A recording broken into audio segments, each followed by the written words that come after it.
1575년에 출생해서 1641년까지 그 67세로 생을 마감했고 제2기간은 1608년 선조의 뒤를 이어 왕위에 오른 후에 인조 반정으로 폐위당하기까지 15년 1개월간 왕위에 있었던 그 조선의 15대 왕입니다. 광해군을 주제로 한 영화나 드라마가 특히 최근 10여 년에 걸쳐 많이 이제 그 소개가 되었는데요. 아마 가장 잘 알려진 그 영화가 광해 왕이 된 남자에서 또 이병헌 씨가 상당히 이 광해군을 긍정적으로 역을 소화한 바가 있고, 화정이라는 드라마에서는 차승원 씨가 광해군 역할을, 불의 여신 정이라는 드라마에서는 이상윤 씨, 그야말로 잘 나가는 배우들이 광해군 역할을 맡았고, 젊은 광해군 역할로는 세자 시절, 즉 왕이 되기 전에 광해군의 모습을 대립군이라는 영화에서 여진구 씨가 광해군 역할을 했습니다. 그야말로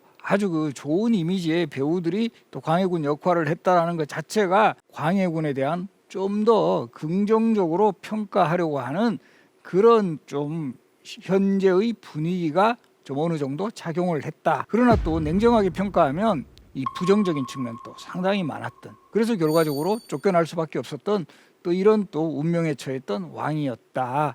이렇게 먼저 이해를 하시고 이제 본격적으로 광해군을 소개를 하도록 하겠습니다. 광해군의 이름은 이혼입니다. 우리 조선시대 왕의 이름은 다 이제 한 글자씩 쓰는 것이 관례화됐어요. 우리가 세종 때부터 이 세종의 이름이 이도입니다. 그 전에 왕, 태종과 같은 왕 이방원이죠. 그리고 이제 첫 번째 왕 같은 경우도 이성계. 이러다가 왕의 이름을 한 글자로 한 이유는 왕의 이름은 딴 사람이 쓰지를 못해요. 그러니까 왕의 이름이 두 글자가 돼버리면 이 딴 뭐 신하든 일반 백성들든 이름을 쓰기에 너무 제약이 많아지니까 한 글자, 그것도 되게 어려운 한자를 쓰게 함으로써 뭔가 이런 좀 일반 백성들을 좀 배려하는 그런 뜻이 있었다. 이렇게 이해하시면 될 것 같아요. 임진왜란 때인 1592년에 바로 왕세자로 임명이 돼요. 원래 선조에게는 적장자 출신의 왕자가 이때까지도 출생을 하지 않아서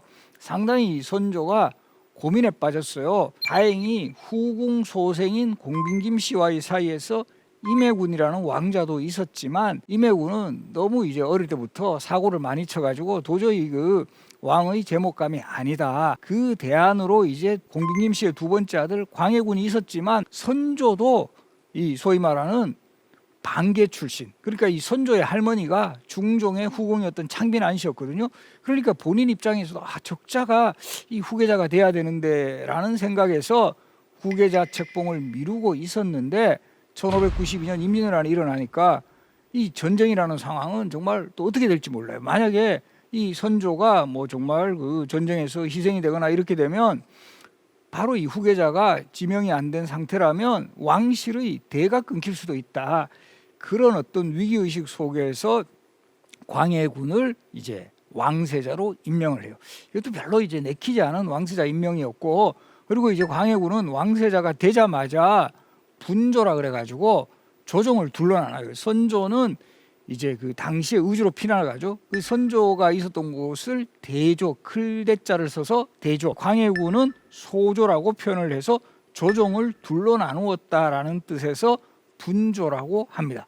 그런데 이제 광해군이 18살, 뭐 지금으로 치면 한 고등학교 3학년 이런 비록 어린 나이였지만 상당히 이제 그 분조 활동 열심히 하고 특히 의병들 많이 이제 이끌어 들이고 이 뭔가 이런 위기 상황을 극복해 나가는 그런 리더십을 발휘해요. 그러니까 상당히 백성들에게 신망을 쌓게 되고, 이 백성들 입장에서는 저 어떻게든 혼자 살겠다고 저 멀리 의주까지 피난 가 있는 왕보다는 젊은 왕세자가 열심히 그 전선에서 활동을 하니까 이 광해군에 대한 인기 같은 게 상당히 높아지고, 전쟁이 끝난 이후에도 광해군이 앞으로 왕이 되는 수순, 왕세자라는 것은 앞으로 왕이 되는 그 전 단계라고 볼 수 있죠.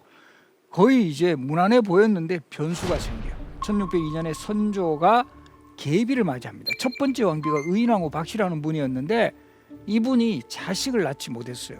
그렇게 한 상황에서 의인왕후가 1600년에 돌아가시자 계비인 임목왕후를 부인으로 맞이했고, 이게 다행인지 불행인지 어쨌든 왕실에 임모광우가 낳은 아들이 바로 영창대군입니다. 1606년에 태어나요. 그러니까 이 선조가 너무 이제 이뻐하는 거예요. 이 적장자가 태어났고, 우리 지금도 그렇지만 장성한 아들보다는 어린 아들이 훨씬 뭐 귀엽기도 귀엽겠죠. 그런 선조가 아주 그 영창대군을 아주 그 이뻐하고, 이런 그 모습을 보니까 이 신하들도 뭐 요즘 표현으로 하면 이 영창대군에게 줄을 서게 되는 거예요. 이 정치판에 줄서기가 시작이 된 거예요. 사실 이 선조 후반의 전국은 요 당쟁사에서 보면 동인과 서인으로 나뉘어졌다가 1589년 무렵에 가서는 요 동인이 다시 남인, 북인으로 갈라져요. 그래서 크게 세 개의 당파, 즉 남인, 북인, 서인, 요 세 개의 당파 중에서 주로 북인들이 권력을 잡고 있던 시기였어요. 그리고 이 북인들하고 광해군이 상당히 뭐 호흡이 맞았다 할까요? 이런 상황이었는데 영창대군이 태어나니까 일부 북인 세력 중에 이탈자가 생기는 거예요. 선조의 마음이 영창대군에게 있음을 파악한 일부 세력들이 영창대군이 왕이 되는 것이 더 이제 타당하다라는 그런 입장에 서게 되는 거예요. 그래서 이때 요 북인 내에서 영창대군을 지지하는 세력들을 소북, 광해군을 끝까지 지지하는 세력들을 대북이라고 해요. 소북의 핵심 인물이 유영경이라는 사람이었고, 대북의 핵심 인물은 바로 정인홍이라는 인물이었는데, 어쨌든 이 영창대군이 태어났고 이 영창대군에 대한 그 선조의 신뢰가 깊어졌을 때 유영경이 영의정까지 해요. 뭔가 이제 소북 세력이 힘이 기울어지면서 이 광해군의 후계자 책봉 상황도 상당히 위기에 있었다. 그런데 또 한 번 변수가 생깁니다. 1608년에 선조가 돌아가세요. 승하를 합니다. 영창대군 1606년생이라고 그랬죠. 영창대군 나이가 3살밖에 되지 않으니까 선조도 차마 저 영창대군을 나의 후계자로 삼겠다고는 말을 못하는 거예요. 그렇지 않아요? 3살짜리가 뭘 하겠습니까? 그래서 이미 광해군이 세자로 지명되었으니까 나의 후계자는 광해군이다라고 이제 유언을 또 남기기도 해요. 유명이라고 하는데, 근데 이때 이 선조의 유명을 받은 그 유영경 같은 사람은 이거를 막 알리려고 하지도 않아요. 왜냐하면 자신은 계속 영창대군을 지지했으니까. 그리고 이때 이 영창대군의 후계자 지명에 유영경이 적극 나섰을 때 이것을 반대했던 사람이 바로 정인홍이고, 정인홍은 유영경을 비판하는 상소문을 올리다가 유배까지 가게 돼요. 그런데 이제 선조가 바로 승하하고 광해군이 왕이 오르니까 이 상황이 역전돼 버려요. 영의정이었던 유영경은 바로 이제 유배되었다가 오히려 처형당하고, 상소 올렸다가 유배간 게 훈장이 되어가지고 광해군이 즉위하면서 최고의 그 정치적 실세로 등장하는 인물이 정인홍이다. 그리고 정인홍은 대북 정치 세력의 핵심이었기 때문에 흔히 광해군 정권은 북인 중에서도 대북 정권이다, 이렇게 표현을 하게 됩니다. 그리고 이 1608년 선조를 승하한 후에 왕이 된 광해군은 가장 큰 임무가, 이때 임진왜란이 1598년에 마무리가 되거든요. 그 당시에 토지 결수 중에 3분의 1이 거의 그냥 누락돼 버리는 거예요. 국가에서는 그 토지 장부에 누락된 것도 있고, 전쟁 상황에서 이게 뭐 경작을 할 수 없는 그런 토지도 생기다 보니까 이게 뭐 요즘 표현으로 하면 뭐 경제가 거의 거덜난 상황이에요. 바로 이런 것을 회복하고 민생을 안정시킬 가장 큰 책무가 있었다라는 거죠. 전쟁의 상처를 극복을 하고 좀 민생 경제에 주력할. 그래서 광해군은 먼저 양전 사업이라 해가지고 토지 파악부터 제대로 하게 되는 거예요. 그래서 이제 정말 경작할 수 있는 이런 토지들 다 파악을 하고, 이걸 결과적으로 국가적으로인 세금으로 거두게 되면 백성들을 위한 혜택을 줄 수 있는 거죠. 그리고 이 호적 정리 같은 이런 사업들, 이것도 전쟁의 와중에 뭐 호적이 제대로 이제 유실되고 이러니까 인구 같은 게 제대로 파악이 안 되는 거예요. 그래서 이 호적 정리 사업에도 착수를 했고, 중요한 개혁 정책을 하나 수립을 하게 되는데요. 대동법이라 해서 그 당시에 백성들이 내는 세금 중에 가장 부담스러웠던 게 토지에 대한 세금과 더불어서, 당시 조선시대는 지방의 특산물을 곡물이라 그래가지고 세금으로 이제 올리게 되는데, 요 지방의 특산물, 뭐 예를 들어 우리 영광 같으면 지금 또 유명한 게 뭐가 있죠? 굴비, 뭐 영덕에 대게, 뭐 이런 뭐 청도 지역에 뭐 꽃감 뭐 이런 게 있다면 이거를 일정하게 세금으로 납부를 하게 해야 되는데 이게 항상적으로 뭐 생산량 같은 게 일정하지 않고 이러니까 요걸 제대로 이제 올리지를 못하면 중간에 대납하는 상인들이 나타나요. 방납인이라고 합니다. 대납업자들.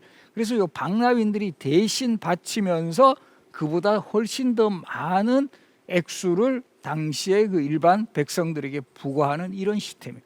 이 방납의 폐단이 엄청 심해졌고, 그리고 또 어떤 문제점을 가지고 있었냐 하면 부과 기준이 호별 부과니까 각 가호마다 부과를 하게 되다 보니까 정말 아주 뭐 부자건 아주 못 사는 사람이건 일단 뭐 집이 있는 사람은 똑같은 세금을 내게 돼요. 이렇게 해서는 이게 너무 불공평하다라고 해서 대동법 체제에서 핵심은 뭐냐 하면 부과 단위를 호별해서 토지 결수를 기준으로 하는 거예요. 그러니까 소위 말하는 땅이 많은 사람들, 지주들에게 더 많은 세금을 내게 하는 이런 시스템이 대동법의 핵심이에요. 그리고 곡물을 바치던 거를 이제 쌀로 통일을 하게 합니다. 특산물을 바치게 하면 어떤 또 폐단이 생기게 되느냐 하면 이게 기준이 들쭉날쭉해. 굴비 한 마리만 해도 지금도 아마 뭐 이런 백화점 같은 데서 이 아주 비싼 굴비는 막 한 마리에 막 한 10만 원 하는 굴비도 있고, 우리 뭐 가끔씩 식당에 가면 서비스로 나오는 굴비는 뭐 이거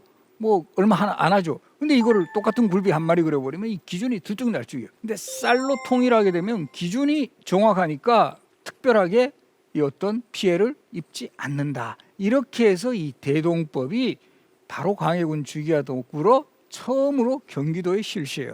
요 대동법을 주관하던 관청이 선해청이었고, 그리고 이 대동법을 실시하는데 가장 주도적인 역할을 했던 사람이 오리 이원익이라는 분입니다. 그래서 우리가 오리 이원익이라는 분은 임진왜란 시기부터 시작해서 국방이라든가 경제, 외교 이런 데 아주 큰 역할을 하셨고, 선조, 광해군, 인조 3대에 걸쳐 6번 영의정을 역임할 정도로 이 관료로서 아주 뛰어난 능력을 보였다. 바로 이런 인물이 대동법 실시에서도 아주 주도적인 역할을 했다라는 거 기억을 하시면 좋을 것 같고요. 그리고 이제 이 광해군에 또 업적하면 대표적인 게 이 동의보감을 편찬하고 간행한 거예요. 이 동의보감이 광해군 때 완성은 되지만 처음 시작은 선조 때 왕명으로 편찬이 시작이 돼요. 왜냐하면 임진왜란이라는 전쟁의 상황은 백성들의 어떤 의료 환경이 더 열악해지는 그런 모습을 보여요. 아무래도 이 전쟁 때 뭐 기근이라든가 또 이렇게 전염병이 더 창궐하게 되고 이러면 훨씬 더 이 백성들은 더 힘들어지는 거거든요. 또 아무래도 전쟁 상황 속에서 제대로 먹지도 못하고 이러면 뭐 요즘으로 하면 우리 면역이 확 떨어지고, 그래서 이런 좀 백성들을 좀 살릴 수 있는 이런 의학서를 국가적 사업으로 편찬을 시작을 하게 하시는데 정유재란으로 이게 스톱이 되어버려요. 중단이 돼요. 요즘으로 치면 이제 동의보감 편찬 팀이 이렇게 준비를 하다가 다시 전쟁이 일어나니까 이게 뿔뿔이 흩어져 버렸다는 거예요. 그리고 이제 광해군이 왕이 된 후에 광해군도 이 상황은 알았어요. 그래서 이 아버지 때부터 했던 의학서 편찬 작업을 완성을 하기 위해서 사람들을 불러 모으니까 다 흩어져 버리고 허준이 딱 남아 있었던 거죠.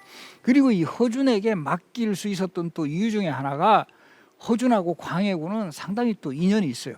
광해군이 왕자 시절에 허준이 천연두 즉 마마에 걸렸을 때 이것을 치료해 준 사람이 바로 허준이었어요. 저 인물 같으면 뭔가 이런 그 국가적인 의학서 편찬 할 수 있겠다. 그리고 우리 요즘 또 전염병으로 상당히 그 힘든 상황을 겪고 있지만 바로 우리 허준 선생도 동의보감 이외에도 벽역신방, 우리 역이라는 거는 이제 역병이라는 뜻이에요. 그 다음에 신찬 벽온방, 이 온은 온역이라 그래요. 역시 그것도 전염병의 일종이에요. 바로 이런 벽역신방, 신찬 벽온방과 같은 저수를 통해서 전염병 예방과 치료에도 아주 일가견을 보이셨던 그런 또 의사셨다는 거 기억을 하시고요.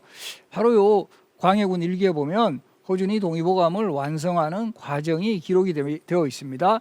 정교하기를 양평군 허준은 일찍이 선조 때 의방을, 이때 선조라는 것은 광해군의 전왕이었던 선조 때 의방을 찬지바라는 명을 특별히 받들고 몇 년 동안 자료를 수집하였는데 심지어 유배되어 옮겨다니고, 이거 왜 유배를 가게 되셨냐 하면 바로 이 선조가 승하할 때 어의가 허준 선생이셨어요. 조선시대 어의들은 뭐 어떤 이유에서든 왕이 돌아가시면 무조건 유배 가야 돼요. 그 책임을 지고 그랬는데 광해군이 워낙 허준의 능력을 알고 있었기 때문에 뭐 그냥 형식적으로만 유배 보내고 바로 불러들여 가지고 의서편찬의 작업을 계속하게 해서 그래서 1613년에 동의보감이 간행이 되게 됩니다. 이 고금의 방서를 널리 모아서 한 권에 모은 다음 분류하여 책으로 만든 것이다. 이 동의보감 정말 우리에게는 자랑스러운 기록물이고 이 동의보감은 현재 유네스코 세계 기록유산으로까지 지정이 되었습니다.